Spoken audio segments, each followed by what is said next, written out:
Olá, tudo bem com vocês? Sejam todos bem-vindos.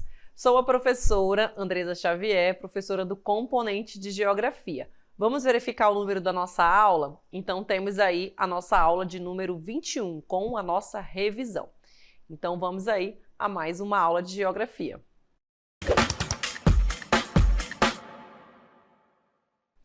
Muito bem, então vamos iniciar a nossa revisão, né? Nós temos aqui uma imagem para retratar um pouco dos aspectos físicos, né, da Amazônia que nós verificamos aí nessa unidade. E também do Amazonas, né? Então nós vamos conhecer um pouco das características climáticas, né? Entender um pouco dessa dinâmica climática da Amazônia. Então vamos aí às principais características relacionadas ao clima. Nós temos a classificação do clima, né? Nessa classificação nós temos aí clima equatorial, lembrando também que a gente pode ter outras classificações de acordo aí, se for com o IBGE ou outros estudiosos, tá bom? E aí nós temos clima equatorial, altas temperaturas, né, que são características desse tipo de clima. Nós estamos localizados aí próximos à linha do Equador, né? Então isso também influencia nas características climáticas da nossa região. E também nós temos uma alta umidade o ano inteiro, e isso se dá por conta da nossa floresta, né, da floresta amazônica, que vai reter essa umidade. E aí nós temos as temperaturas, né? Lembrando que essas temperaturas, elas são temperaturas médias, tá? Que são calculadas de acordo com as características das temperaturas, a máxima e também a mínima, tá bom? E aí é feito um cálculo e aí a gente chega a 24, 28 graus Celsius, mas não significa dizer que a gente não tenha temperaturas mais elevadas, tá bom? Nós temos aí em meados dos meses de agosto, setembro, outubro, né, que são os meses com as temperaturas mais elevadas, os meses mais quentes. E aí nós temos poucas variações, né, entre essas temperaturas, tá bom? Se comparado, por exemplo, ali a região sul, só para a gente entender essa variação, na região sul a gente tem no inverno temperaturas que podem chegar ali até abaixo de 0 graus, né? E temperaturas no verão acima de 30 graus, ou seja, a gente tem uma variação, né, entre 0, 5, 10 graus até chegar lá a 30. Já nessa região próxima à linha do Equador, nós vamos ter uma variação considerada aí baixa. E a umidade nós temos acima de 80%, né? E isso caracteriza também a manutenção, né, das nossas florestas. A precipitação, aí nós temos a precipitação, que são as chuvas, né? Nós temos precipitação em forma de neve, em forma de chuva, de granizo. No caso da nossa região, o tipo de precipitação são as chuvas. Nós temos chuvas abundantes, né? Ou seja, chove bastante. E isso também devido à influência da nossa localização geográfica, da nossa floresta, entre outras características. E aí nós temos uma variação entre 1.500 a 3.000 milímetros anualmente, tá bom? As estações, não há uma estação seca claramente definida, né? Nem as outras estações, né? A gente define mais pela quantidade de chuvas, né? A gente conhece as nossas estações por um período em que vai chover menos, né, e um período que vai chover mais. E aí nós temos esses períodos ali basicamente estabelecidos, né, entre os meses de junho, agosto, setembro, onde essa precipitação ela vai ser menor. Então a gente tem uma quantidade de chuvas aí menor durante esse período e, consequentemente, mais seco. A diversidade, a gente tem variações climáticas regionais, né, e microclimas na floresta. Aí eu tenho um clima equatorial subúmido, muito úmido, com baixa umidade. Ele vai classificando esses microclimas de acordo com a localização e também com a presença da vegetação, né, onde a gente vai ter ali uma maior retenção da umidade, tá bom? Massas de ar. Nós verificamos as massas de ar que vão influenciar na Amazônia, né? E aí nós temos as massas de ar que influenciam no verão e no inverno, ou seja, no período mais seco e no período ali com uma maior quantidade de chuvas, né? E, consequentemente, a gente vai observar, por exemplo, no inverno, vocês estão verificando aí essa massa azul. Aí na nossa legenda nós temos a massa polar atlântica. Então, no inverno, a gente vai ter a influência dessa massa de ar, que é essa daqui, olha, a massa polar atlântica. E nós vamos verificar aí, por exemplo, o fenômeno da friagem, que é justamente nesse período em que essa massa de ar ela vem trazendo ali temperaturas baixíssimas. E aí nós temos a queda das temperaturas durante ali o meio do ano, né, onde vai ocorrer esse fenômeno da friagem, ou até mesmo em outros períodos, né? Isso vai variar também de acordo com o fenômeno da Laninha, né, o fenômeno do El Niño. Então, várias condições climáticas que vão influenciar. Mas, no geral, nós temos essas massas de ar que influenciam durante o verão e durante o inverno, né? Trazendo uma massa de ar fria ou as massas de ar quente, tá bom? E aí nós temos também, dentro desse fenômeno de friagem, eu vou mostrar para vocês algumas características, que é a entrada dessa massa polar, né? A massa polar atlântica, que é a sigla dela, como nós vimos ali no mapinha, né? E aí nós temos a entrada entre os meses de maio, agosto, ali maio, junho, agosto, julho. A gente pode perceber a entrada dessa massa de ar. Isso acontece mais, gente, nas regiões que ficam ao sul do Amazonas, ali no Acre também, lembrando que nós estamos falando de Amazônia, tá bom? E não do estado do Amazonas. Essas fronteiras, né, elas ultrapassam os limites do Amazonas ali na região norte, inclusive até ultrapassando os limites da região norte, né, que a gente tem ali uma parte do Mato Grosso e também do Maranhão, né, que faz parte aí dessa Amazônia, tá bom? E aí as consequências, chuvas e quedas de temperatura, né? E isso a gente vai perceber mais onde, ali nos municípios mais ao sul do Amazonas e também ali pelo Acre, que as temperaturas ficam bem baixas. E aí a gente percebe isso em Rondônia, ali também no Mato Grosso e além do sul do Amazonas. Falamos também sobre pirâmide etária, né? Nós vimos aí durante essa unidade as características das pirâmides, a gente percebeu que a população do Brasil ela vem envelhecendo, né? E como é que a gente percebe isso na pirâmide etária? A partir dessas informações, né, que ela vai mostrar para a gente, que é a natalidade, que é o número de nascimentos, ou seja, se a população está envelhecendo, o que vocês acham? Essa taxa de natalidade, ela está aumentando ou ela está diminuindo? Se eu tenho uma população que está envelhecendo, gente, a natalidade, ela está diminuindo, ou seja, o número de nascimentos, ele está diminuindo. As famílias ali, elas estão optando por ter menos filhos, e isso faz com que a população ela envelheça, porque a natalidade ela diminui. Aí a gente pode observar também a idade média da população, né? A longevidade, entre outros temas que a gente pode observar, que a gente pode interpretar numa pirâmide etária. Por que essa taxa de natalidade, por exemplo, ela pode estar diminuindo, não só no Brasil, né? Mas como em outros países. E aí eu posso associar o desenvolvimento, a entrada da mulher no mercado de trabalho, a qualificação, né, da mulher, do homem, entre outras características, que vai ali me mostrando que aquele país ele está se desenvolvendo, ou outras informações, outras interpretações que eu posso fazer a partir desses dados, né, de uma pirâmide etária, tá bom? E verificar o que está acontecendo, né? Maiores investimentos na saúde, métodos contraceptivos que estão sendo ali distribuídos entre a população, entre outras características, certo?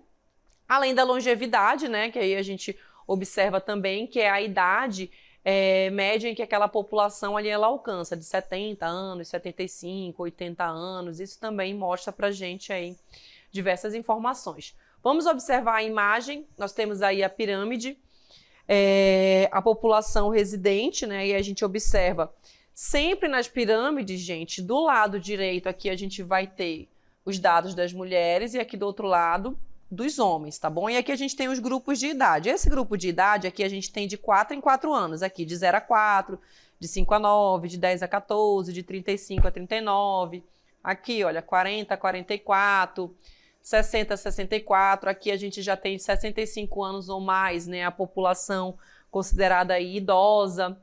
E aí aqui a gente tem o quantitativo. No caso aqui a gente tem a porcentagem da população, porque eu preciso olhar aqui o título, né? Eu tenho população residente, segundo o sexo e o grupo de idade e a porcentagem, ou seja, De 0 a 4 anos, aqui nós temos quase 4, né? Aqui de mulheres. Então, digamos ali que é 3 e 3,7, eu calculo aí mais ou menos. 3,7% do total da população brasileira, ela está ali no grupo de mulheres, né? Entre 0 e 4 anos. Então, a gente faz a interpretação aí dessa forma, certo?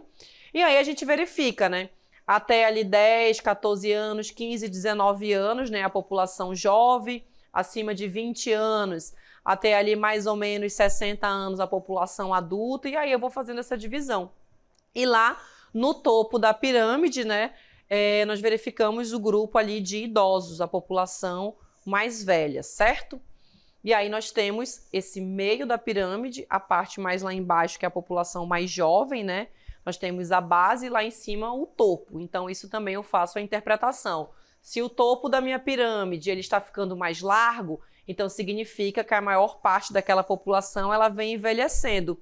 E a gente observa isso lá no topo e lá na base, na população mais jovem, geralmente as pirâmides de outros países, a gente verifica que ela vem ficando menor, tá bom? E aí nós temos a análise da pirâmide etária, né? Como eu falei para vocês, esse envelhecimento da população aqui do Brasil, tá bom? E aí a gente vem percebendo isso, né? Essa queda da taxa de natalidade aqui nos anos de 2012 e 2019, né? É um fenômeno que a gente vem observando no nosso país. Essa mudança ela vai ser evidenciada, aí nós temos algumas informações, olha, a redução da proporção de pessoas, né? Lá na base da pirâmide que eu falei para vocês, que é na população de jovens, né, em 2019, então essa é a interpretação, enquanto que houve um aumento onde? Naquela idade mais avançada, né, que é lá no topo da pirâmide, né, que eu mostrei para vocês. Então, lá no topo dessa pirâmide, eu vejo que a população ela está envelhecendo porque ela está ficando com um topo mais largo, ou seja, uma maior parte daquela população que está naquele grupo, certo? Falamos também sobre os principais elementos de um mapa, né? E quais são eles? Vamos relembrar, nós temos aí 5, né? 5 principais elementos, que é o título, a orientação, a legenda, a escala e a fonte. E aqui eu tenho o título. Quando eu olho o mapa, o ideal é que eu veja primeiro ali um título, mas digamos que numa questão de vestibular não tem título. Consigo interpretar? Consigo. Aí você já vai lá e olha a legenda, né? E consegue ali obter alguns dados. O título, gente, ele vai indicar o tema daquele mapa, né? Título, bacias hidrográficas. Então, eu já sei que aquele mapa do Brasil é sobre bacias hidrográficas. Ele pode vir acompanhado também de um subtítulo. Vamos ver aí no nosso mapa. Trouxe um mapa para vocês. Qual é o título desse mapa? Ele já está aí mostrando pra gente, né? Ele indicou aí, mas não vem assim, tá bom, gente? Eu coloquei aqui para destacar, certo? Ele não vem com essa informação escrito título, não. Ele vem só com essa informação aqui, olha, mortalidade 2019. E aí eu sei que esse mapa, ele mostra para mim a taxa de mortalidade do mundo, né? Porque eu tenho um mapa mundi aí, certo? Legenda. Aí nós temos o significado dos símbolos, né? Cada legenda ela vem ali com cores, ela pode vir com ícones, com rachuras, pontos, linhas, entre outros. E aí eu vou interpretar também aquele mapa de acordo com a legenda. Vamos aí ao nosso próximo mapa. Aí eu já trouxe o mapa do Brasil, né? Qual é o título do nosso mapa? Vamos já lembrar aqui, olha, densidade demográfica, ano de 2022. Onde é que está a minha legenda? Está bem aqui nesse quadradinho, olha. A densidade demográfica, aí eu tenho habitantes por quilômetro quadrado, né? Consigo também fazer a interpretação a partir desses dados. Orientação. A minha orientação vai indicar o quê? O meu norte. Se eu sei onde está o meu norte, consequentemente, eu sei onde estão os outros pontos cardeais. Vocês lembram quais são os outros pontos cardeais? Nós temos norte, sul, leste e oeste. Em alguns mapas, gente, vocês vão encontrar também a rosa dos ventos, tá bom?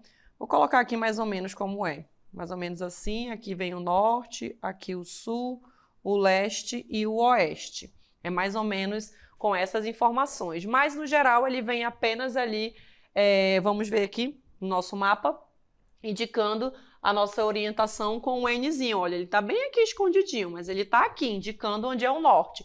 Ah, professora, mas isso é muito claro, né? Eu sei onde é que está o norte do Brasil. Mas digamos que você pegou um mapa ali da Europa. Você vai conseguir identificar o norte? Provavelmente não. Por quê? Por conta dessa familiaridade, gente, que a gente não tem com outros lugares, né? Com outros mapas. A gente está acostumado mais com o nosso mapa, né? O mapa do nosso país, que a gente está sempre ali observando, vendo nos jornais, verificando aí nas nossas aulas, ou até mesmo em outras disciplinas, né? Em outros componentes curriculares, aí vocês observam o mapa do Brasil. Já o de outro lugar, não. Então, ele é muito importante aí também para a gente se orientar, né? Saber onde está o norte, o leste, o oeste e o sul. Vamos aí para o próximo, que é a fonte. A fonte, gente, é quem elaborou o mapa, né? Se foi eu que elaborei aquele mapa, eu vou colocar ali o meu nome. Se foi uma pessoa, coloquei ali Andresa Xavier e o ano que eu produzi o mapa, tá bom? Mas aqui o instituto, no caso aí dos nossos mapas, né? Todas as fontes que a gente utiliza, basicamente são as fontes do IBGE, né? Que são os mapas mais confiáveis aí para a gente utilizar nas nossas aulas, verificar aí os nossos dados, né? Do nosso país. Então aqui a fonte pode ser uma pessoa ou um instituto, no caso o IBGE. Vamos olhar aqui o título, qual é? Regiões hidrográficas, né? Tenho aqui a legenda mostrando cada uma das bacias hidrográficas. Ali embaixo da fonte, que está escrito IBGE, eu tenho ali um Nzinho indicando o meu norte, né? Então, eu tenho a orientação, quase todos os elementos. Falta mais um elemento, a escala. O que seria a escala? É a representação entre o espaço real e o espaço no mapa, gente. É a quantidade de vezes em que uma área ela teve de ser reduzida para caber no papel. Vou voltar aqui para mostrar para vocês, olha, a nossa escala ela está aqui embaixo, olha. A gente não tem um outro mapa, mas eu mostro aqui para vocês. Aqui, olha, eu tenho que a cada 1 centímetro eu tenho 200 quilômetros. Então, é igual, deixa eu olhar aqui, a 200 quilômetros. Então, se você marcar um ponto aí no mapa, vou colocar bem aqui Manaus, olha. Aqui Manaus, deixa eu escolher aqui outra, Brasília. Aí eu peguei Brasília e tracei uma linha reta. Aí eu vou pegar uma régua e vou verificar quantos centímetros tem numa régua de Manaus até Brasília. Lembrando, gente, que isso, o ideal a ser feito é num mapa, em um atlas que você tem aí. Você pode abrir um livro de geografia, um atlas. Aqui nessa imagem a gente não consegue porque a gente tem distorção, né? O aumento dessa imagem não é a imagem real, tá bom? Então, você pega uma régua, verifica quantos centímetros tem aí desses 2 pontos que eu marquei, e aí você calcula se tem 10 centímetros, 8 centímetros, e aí você multiplica por 200 quilômetros, porque a cada centímetro a gente vai andar 200 quilômetros. Isso serve também para a gente calcular as distâncias em linha reta. Então, a gente consegue obter também essas informações, certo? E aí nós temos as unidades de uso sustentável, né? Que nós falamos também durante as nossas aulas, né? Então, vamos revisar o que são essas unidades de uso sustentável. Aí eu tenho um conceito, olha, são as áreas que visam conciliar, né? Então aqui o nome já diz, né, de uso sustentável. Então eu vou conciliar o quê? Eu posso utilizar essas áreas, né? Porque eu vou conservar ali a natureza e conservar, usar a sustentabilidade, né, nos recursos da natureza. Então aqui são permitido coleta, o uso, né, desses recursos naturais, desde que esses recursos renováveis e processos ecológicos que aconteçam ali, eles estejam assegurados, tá bom? Então, eu posso ter pessoas morando dentro dessas áreas, dessas unidades de uso sustentável. A gente tem ali diversas categorias, né, para essas unidades. Pessoas que podem estar ali morando, geralmente essas populações são as populações tradicionais, né, que já estão ali inseridos, e digamos que aquela área ela foi classificada como uma unidade de uso sustentável. Eu vou tirar a população? Não, aquela população ela vai continuar morando, residindo ali, porque a gente tem esse uso sustentável, essa conservação dessas áreas, tá bom? Ela é diferentemente das áreas de proteção integral, né? Onde não é permitido ali morar, as características elas vão ser diferenciadas para essas unidades de uso sustentável, certo? Então assim finalizamos a nossa revisão de geografia e até uma próxima!